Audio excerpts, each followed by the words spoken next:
ये वही विधानसभा है जहां 2016 में एक सुर में एक मत से क्या पक्ष क्या विपक्ष सबने शराबबंदी पर हामी जताई थी। आज उसी बिहार विधानसभा में खुलेआम युद्ध चल रहा है। वक्त आ गया है सर कि शराबबंदी कानून की भी विस्तृत समीक्षा की आवश्यकता है। 10 लाख से ऊपर केस बिहार के सभी थानों में रजिस्टर किए गए हैं, मतलब FIR 10 लाख। गिरफ्तारी कितने लोगों की हुई? 16 लाख लोगों की अब तक गिरफ्तारी हो चुकी है। शराब कितना जब्त किया गया? 4500 करोड़ लीटर। इसकी भी समीक्षा करेंगे, हमने क्या पाया, हमने क्या खोया, बिहार वासियों को क्या लाभ मिला, सरकार को क्या नुकसान हुआ। जब विस्तृत समीक्षा होगी तो सभी तरह की बातों पे चर्चा होगी। बिहार को ये सिर्फ बर्बाद किया, बिहार के जवानी को बर्बाद किया। बिहार में आज टूरिज्म खत्म हो गया, होटल इंडस्ट्री खत्म हो गया, रेवेन्यू इतना बड़ा जो मॉडल था जनरेट होने का वो खत्म हो गया। फल्गु नदी की तरह है कि जब खोदिए जहां खोदिए वहां पानी मिलेगा और जितना चाहिए उतना निकाल लीजिए आप। पहले तो शराब दिखता था ना कि ठेका है, दुकान है, वाइन शॉप है, जाते थे लोग, पैसा देते थे, खरीदते थे। अब तो होम डिलीवरी है। इस कानून की भी विस्तृत समीक्षा की आवश्यकता है। क्या जरूरी है या नहीं बिहार के लिए? जब विस्तृत समीक्षा होती है तो तमाम चीजें जो है सो छन के बाहर निकलता है और फिर उस पर सरकार और कैबिनेट निर्णय लेने का काम करती है। बिहार में कानून का मजाक किस तरह बनता है उसका अगर सबसे बढ़िया उदाहरण आपको देखना है तो आप नीतीश कुमार की सबसे महत्वाकांक्षी योजना शराबबंदी देख लीजिए। आंकड़े ऐसे हैं जो आपको चौंका देंगे। देखिए, शराब जो है ना बिहार में 2016 के पहले जब बंदी नहीं हुआ था, उसके पहले वो, मैं कौन सा नदी बोलूं, गंडक कह लीजिए, गंगा नदी कह लीजिए, उस तरह का था। मतलब पानी जो है वो दिखता था। शराब कहाँ बिकना है, कितने ठेका होता था, कहाँ कहाँ पर वाइन शॉप था, वो सबको दिखता था और वहाँ से लोग शराब खरीदते थे, शराब पीते थे। लेकिन 2016 के बाद वही शराब फल्गु नदी बन गया। अब फल्गु नदी की खूबी क्या है भाई? ऊपर से देखिएगा तो सब जगह बालू ही बालू दिखेगा, रेत ही रेत दिखेगा, लेकिन जहां खोदिए वहीं से पानी निकलता है। यही हाल बिहार में शराबबंदी की है। आंकड़े आपको मैं बताता हूं दोस्तों। पिछले 10 सालों में 2026 का ये मार्च आने वाला है, 2016 में इसी के आसपास विधानसभा से कानून पारित करके शराबबंदी लागू किया गया था। 10 साल पूरा होने जा रहा है। अब तक शराबबंदी मामले में, मतलब इस कानून से जुड़े हुए आपको कुछ तथ्य बता रहा हूं। 10 लाख से ऊपर केस बिहार के सभी थानों में रजिस्टर किए गए हैं, मतलब FIR 10 लाख। गिरफ्तारी कितने लोगों की हुई? 16 लाख लोगों की अब तक गिरफ्तारी हो चुकी है। शराब कितना जब्त किया गया? 4500 करोड़ लीटर। आंकड़ा देखिए, 4500 करोड़ लीटर।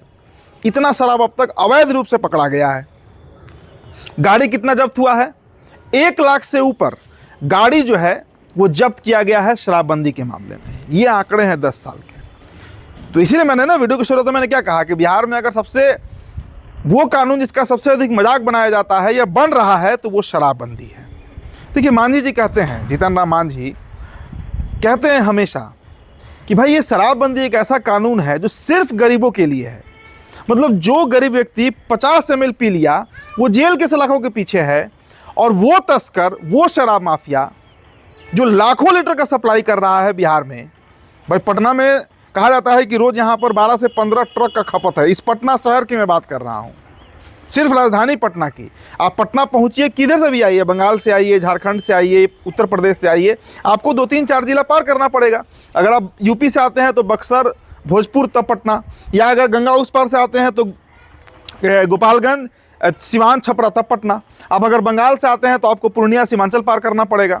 झारखंड से अगर आप आते हैं तो आपको गया पार होते हुए आना पड़ेगा, जहानाबाद पार करना पड़ेगा। मतलब आप किसी भी इलाके से आते हैं तो आपको 2-3 जिला पार करके ही पटना पहुंचना है। और उस पटना में हर रोज करीब 12 से 15 ट्रक शराब की खपत है। देखिए, मांझी जी ने एक बड़ा अच्छा बात कहा था, मुझे याद है, और ये चर्चा हम इसलिए कर रहे हैं क्योंकि अब विधानसभा में, ये वही विधानसभा है जहां 2016 में एक सुर में एक मत से क्या पक्ष क्या विपक्ष सबने शराबबंदी पर हामी जताई थी। आज उसी बिहार विधानसभा में खुलेआम युद्ध चल रहा है। माधव आनंद कह रहे हैं, RLM के विधायक, भाजपा के कई विधायक हैं, मांझी जी की पार्टी के विधायक है, जो कह रहे हैं कि भाई शराबबंदी पे अब समीक्षा जरूरी हो गया है। इसलिए बिहार में शराब की चर्चा है, शराबबंदी कानून की चर्चा है। मांझी जी क्या कहते हैं भाई?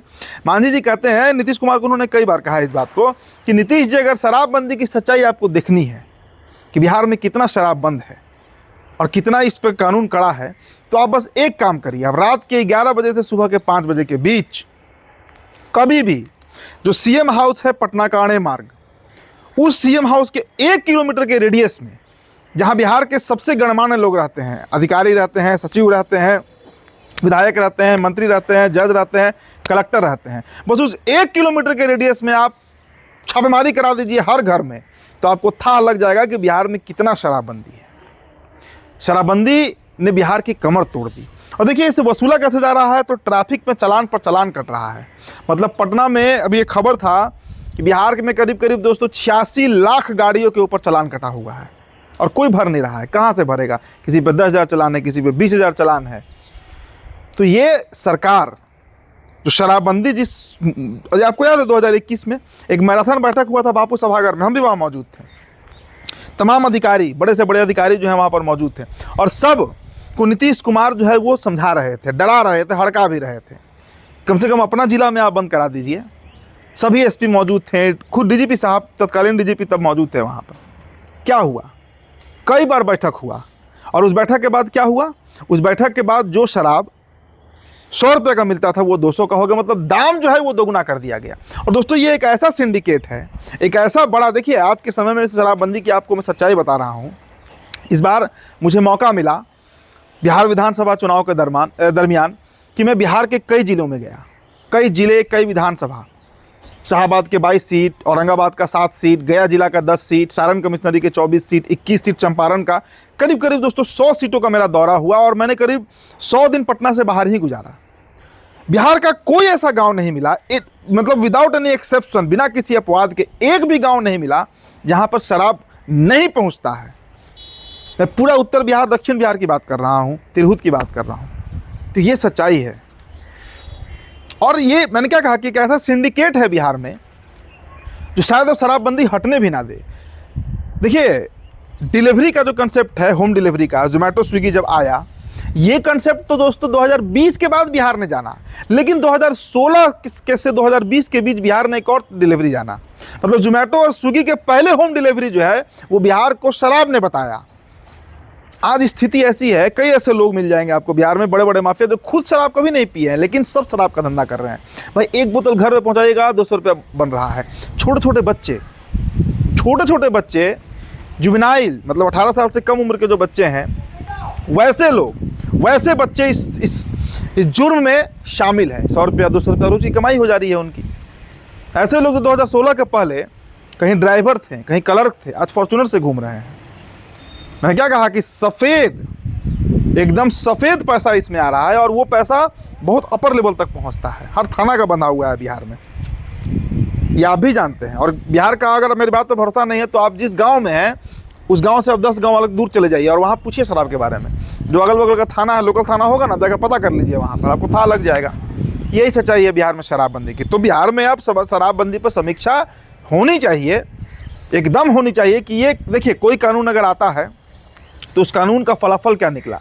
बिहार को ये सिर्फ बर्बाद किया, बिहार के जवानी को बर्बाद किया। बिहार में आज टूरिज्म खत्म हो गया, होटल इंडस्ट्री खत्म हो गया, रेवेन्यू इतना बड़ा जो मॉडल था जनरेट होने का वो खत्म हो गया। मैं ये नहीं कह रहा हूँ कि शराब खोल दिया जाए, लेकिन अभी जो स्ट्रक्चर चल रहा है दोस्तों, ये स्ट्रक्चर इतना खतरनाक है कि इसमें एक पूरी पीढ़ी खप गई। और इसका दुष्परिणाम क्या हुआ? सूखा नशा बढ़ गया। मतलब कप सिरप का सेल बढ़ गया, कप सिरप से लोग नशा करते हैं। कई वीडियो आपने सोशल मीडिया पर देखा होगा, फेविकॉल और पता नहीं क्या क्या, तो कई तरह की चीज़ आते हैं, मैं नाम उतना नहीं भूल रहा हूँ। कई मतलब सूखा नशा, गांजा, चरस धड़ल्ले से पटना में, बिहार में बिक रहा है। पटना में तो सभी अड्डों की जानकारी पुलिस थानों को होती है, ऐसा नहीं कि उनको जानकारी नहीं है। आप गोपालगंज चले जाइए, गढ़ है, कहीं चले जाइए ना बिहार में, मिथिलांचल चले जाइए, आपको पता लग जाएगा सूखा नशा का आज क्या प्रभाव है। 10 साल के बच्चे, पटना जंक्शन पे रात में जाइए, वहाँ पे 8 साल के बच्चे आपको पॉलिथीन में कोई केमिकल डालकर मतलब वो कंज्यूम करते हुए, लेते हुए आपको दिख जाएंगे। तो ये तो स्थिति है, ये तो नस्ल तैयार हो रहा है बिहार में। और सरकार सीना ठोकती है कि हमने बिहार में शराबबंदी कर दिया। भाई शराब नशा का एक हिस्सा है, उससे ज़्यादा नशा आज बिहार में हो रहा है। और शराब तो एक ऐसा धन उगाही का, मतलब कहिए कि अड्डा बन गया, एक ऐसा सोर्स बन गया रेवेन्यू का, जो मैंने क्या कहा कि फल्गु नदी की तरह है कि जब खोदिए, जहाँ खोदिए वहाँ पानी मिलेगा, और जितना चाहिए उतना निकाल लीजिए आप। पहले तो शराब दिखता था ना कि ठेका है, दुकान है, वाइन शॉप है, जाते थे लोग, पैसा देते थे, खरीदते थे। अब तो होम डिलीवरी है यही कि दाम जो है वो डबल लगता है, तिगुना लगता है, और सब मिलता है बिहार में, सब मिलता है बिहार में। इसीलिए बिहार में माधव आनंद ने बहुत तथ्यात्मक बात उठाया। तो क्या सरकार इस पर समीक्षा करेगी, ये मुद्दा है, क्योंकि अब अगर इस पर समीक्षा नहीं होती है तो आने वाले दिन में नशा का रूप और विकराल होगा। हो ही चुका है, बिहार तो अब लगभग आधा पंजाब बन चुका है। एक पीढ़ी तो खप ही गया, एक पीढ़ी तो खत्म ही हो गया। ऐसे तमाम उदाहरण आपको पटना की सड़कों पर दिखेंगे, अलग अलग गांव में दिखेंगे आपको, जहां छोटे छोटे बच्चे आज अफीम, चरस, गांजा का सेवन कर रहे हैं, और पता नहीं पॉलिथीन में डालकर क्या क्या कौन कौन सा नशा है हमारी पीढ़ी शायद नहीं जानती होगी, लेकिन वो पीढ़ी जान रही है, अवगत है उससे, क्योंकि रोज उसका कंजम्पशन है। तो शराबबंदी बिहार का सबसे असफल योजना मुख्यमंत्री नीतीश कुमार के जिद के चलते आज बिहार को बर्बाद कर रहा है। ये सच्चाई है दोस्तों। फिलहाल इस खबर में, इस रिपोर्ट में इतना ही। मेरा नाम उदित तारण है, द बिहार टॉपर वीडियो आप देख रहे थे। बहुत बहुत शुक्रिया।